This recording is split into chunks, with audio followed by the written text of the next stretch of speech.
Hello friends, welcome back to my class. जैसा कि आप जानते हैं, आपका M1 R5 का पेपर मैंने अपलोड कर दिया है। आंसर की कुछ क्वेश्चंस के आंसर मैंने वहाँ पे मार्क कर दिया। आप वहाँ से अपनी आंसर की से क्वेश्चंस चेक कर सकते हैं कितने आपके सही है, कितने आपके गलत हो रहे हैं। मैंने कोशिश करी है कि आपके ज़्यादा से ज़्यादा क्वेश्चंस के सही आंसर मार्क करें, है ना।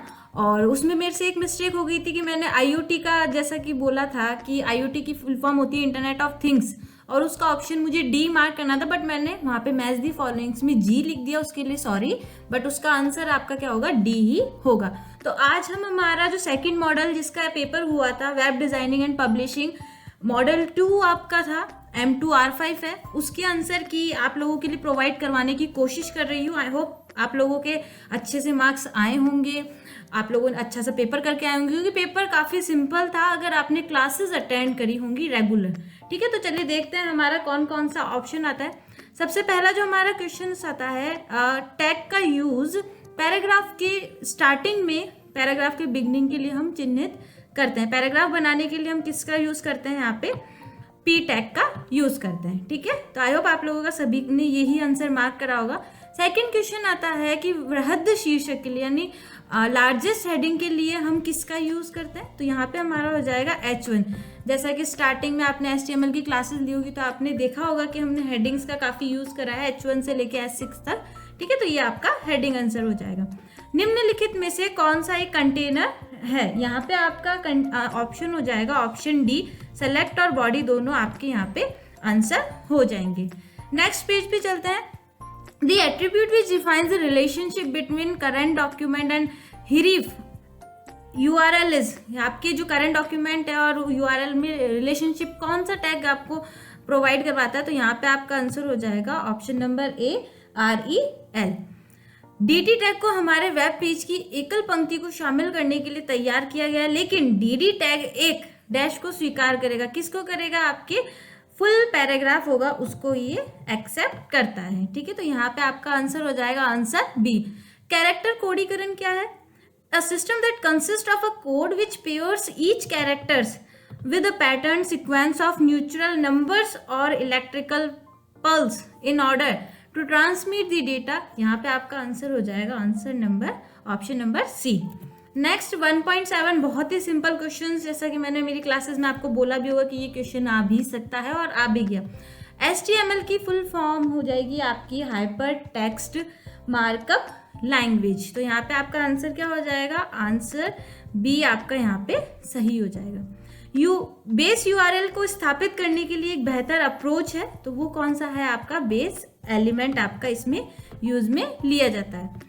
नेक्स्ट आता है एक नई लिस्ट आइटम बनाने तथा एक हाइपर जो भी है को हाइपर लिंक को शामिल करने के लिए डैश का यूज किया जाता है। तो यहाँ पे आपका जो आंसर है वो हो जाएगा आपका A, LI का हम नई लिस्ट बनाने के लिए यूज में लेते हैं। ठीक है, ग्राफिक का कोई एक भाग जो दूसरे हॉट जोन में शामिल नहीं होता। देखिए क्वेश्चन आप ध्यान से देखिएगा, है ना। Any part of the graphic that is not included in other hot zone is considered to be part of, क्या हो जाएगा आपका डिफॉल्ट, इसमें आपका आंसर हो जाएगा। ठीक है, ऐसा कैसा क्वेश्चन आपने फिल इन द ब्लैंक्स में भी देखा होगा, है ना, तो हम वहाँ पे भी इसके बारे में बात करेंगे अभी। ठीक है, यहाँ पे आपके ऑलमोस्ट कम से कम 9 तो आपके सही गए ही होंगे, एक गलत हुआ होगा ज़्यादा से ज़्यादा, बाकी आप लोगों ने अच्छे से इसको ऑब्जेक्टिव टाइप्स को करा होगा। नेक्स्ट आ जाता है हमारा ट्रू एंड फॉल्स, जैसा कि CSS की क्लासेस में हमने पढ़ा ही होगा। मोस्टली CSS के ट्रू फॉल्स हमें यहाँ पे विजिबल हो जाएंगे। फर्स्ट आता है 2.1 CSS stands for cascading style sheet, यहाँ पे क्या हो जाएगा आपका ट्रू आंसर हो जाएगा। सेकंड आता है CSS can also be used with any kind of XML documents, तो यहाँ पे भी क्या हो जाएगा आपका आंसर ट्रू हो जाएगा। ठीक है, नेक्स्ट आता है अ CSS rule set contains a selector and a declaration block.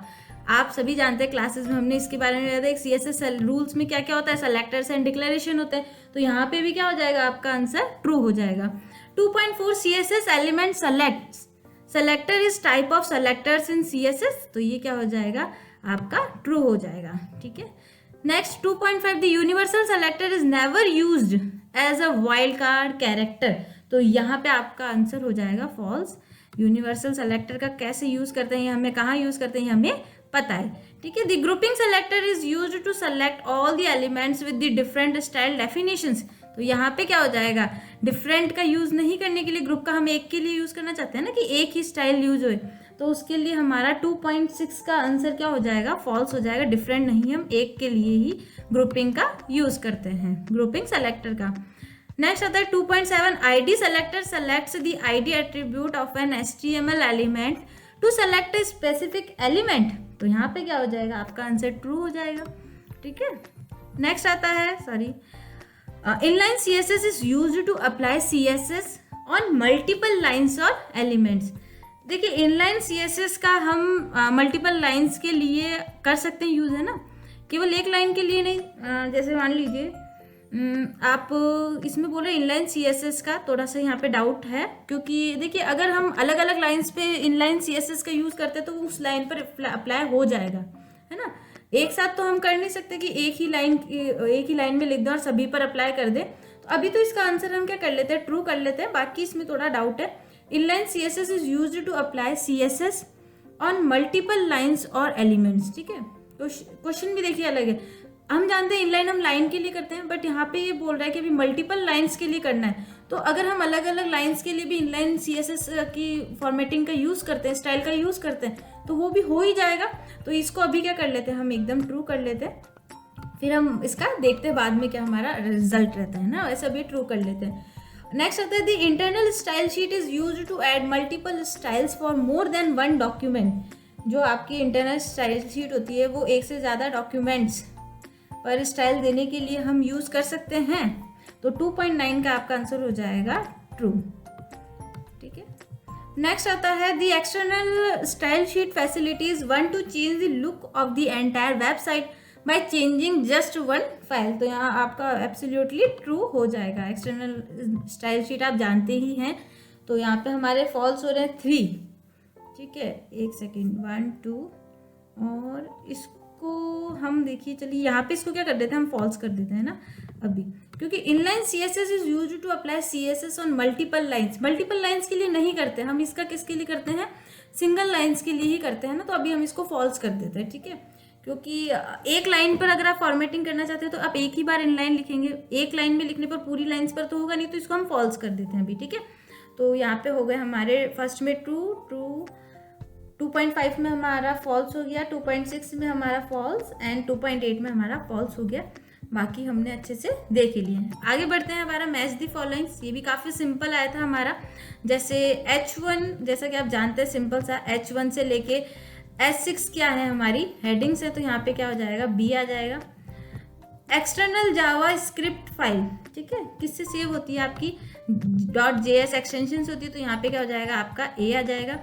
HTTP आप जानते ही हैं, दूसरी बार ये क्वेश्चन आया है, सॉरी, यहाँ पे क्या हो जाएगा, आपका आंसर D हो जाएगा। Hyper text transfer protocol, sorry पहले HTML था, है ना। जावा स्क्रिप्ट सिंगल लाइन कमेंट 3.4 का आपका आंसर हो जाएगा। डबल फॉरवर्ड स्लैशेस से हम इसका कमेंट का यूज़ करते हैं, तो यहाँ पे हो जाएगा C। CSS जैसा कि हम जानते हैं कैस्केडिंग स्टाइल शीट, ये 2 बार आ गया है क्वेश्चन, है ना। E आपका इसका आंसर हो जाएगा। जावा स्क्रिप्ट वेरिएबल्स देखिए ग्लोबल वेरिएबल होते हैं और लोकल वेरिएबल होते हैं, तो यहाँ पे 3.6 का क्या हो जाएगा, आपका G आंसर हो जाएगा। जावा स्क्रिप्ट ग्लोबल वेरिएबल 3.7 का यहाँ पे आंसर हो जाएगा आपका डिक्लेयर आउटसाइड दी फंक्शन, यानी डिक्लेयर आउटसाइड दी फंक्शन आपका आंसर सही हो जाएगा। आई आपका यहाँ पे आंसर हो जाएगा, ठीक है। फिर आता है आपका XML की फुल फॉर्म आप जानते ही हैं, एक्सटेंसिबल मार्कअप लैंग्वेज, तो यहाँ पे आपका J आंसर हो जाएगा।